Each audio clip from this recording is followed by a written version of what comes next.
చివరికి అన్నిటికన్నా నిజంగా బాధ కలిగించే విషయం, ఆశ్చర్యం కలిగించే విషయం, 70 ఏళ్ళ ముసలైన కొమ్మినేని శ్రీనివాస్, మీతో పాటు మీ తోటి విలేకరి, రెప్యూటెడ్ విలేకరి, సీనియర్ జర్నలిస్టు, ఏం పాపం చేశాడని చెప్పి నిజంగా అడుగుతాను నేను. ఆయన జైలుకు పంపడానికి చంద్రబాబు నాయుడు అంత ఉత్సాహం చూపించాడు. ఒక డిబేట్ జరిగేటప్పుడు సహజంగానే కొంచెం అనుకూలంగా కొంతమంది మాట్లాడుతూ ఉంటారు, వ్యతిరేకంగా కొంతమంది మాట్లాడుతూ ఉంటారు.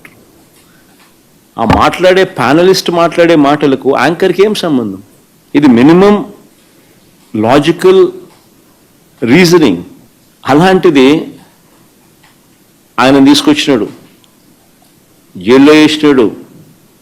కోర్స్ ఆయన మీద చంద్రబాబు నాయుడు కోపం ఎక్కువే అనుకో.